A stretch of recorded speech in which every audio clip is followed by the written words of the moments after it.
So hello everybody, welcome back to the another video. And ఇవాళ వీడియోలో అయితే Sasuke drawing and shading అయితే స్టార్ట్ చేయబోతున్నాం. ఈ డ్రాయింగ్లో అయితే మనమైతే ఫస్ట్ వీడియోతో అయితే కథం అయితే చేయబోతున్నాం.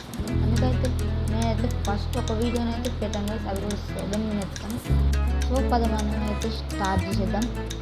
సో ఫస్ట్ అయితే రఫ్ స్కెచ్ అయితే చేయబోతున్నాను. అండ్ ఈ డ్రాయింగ్ కోసం అయితే నేను స్కెచ్ బుక్ అయితే యూజ్ చేస్తున్నాను, కానీ నేనైతే 80% రఫ్ స్కెచ్ అయితే ఫస్ట్ అయితే పెన్సిల్తో అయితే లైట్గా చేసేస్తున్నాను. ఇంకోటి మనం అయితే కలరింగ్ అయితే మంచి లుక్ వస్తుందని నేను కలరింగ్ అయితే స్కెచ్ చేస్తూ అయితే వేసేస్తున్నా. Guys let's start our video. నేను ఎలా వేస్తున్నాను చూసేయండి, ఫాలో మీ.